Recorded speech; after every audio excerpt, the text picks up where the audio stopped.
Bethany, do you know that the Constitution establishes 3 branches of government? Yes, we have the legislature, the executive branch, which of course is the presidency, and we have the judicial branch. In Article 1, the Constitution explains our legislature. I'll bet you don't know what those 2 offices of the legislature are called.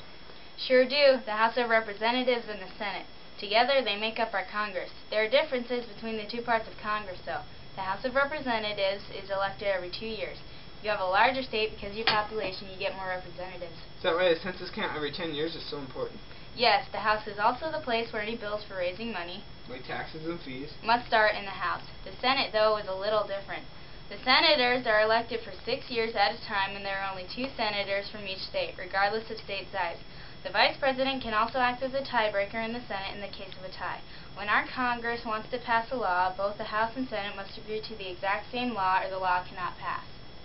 Remember, though, our Constitution also says that Congress can't make their own money or declare war or give preference to one state over another. It's a good thing we have the Constitution to tell us what this branch of government can and cannot do. This has been your Constitution education for today. Well, I certainly hope I learned something today.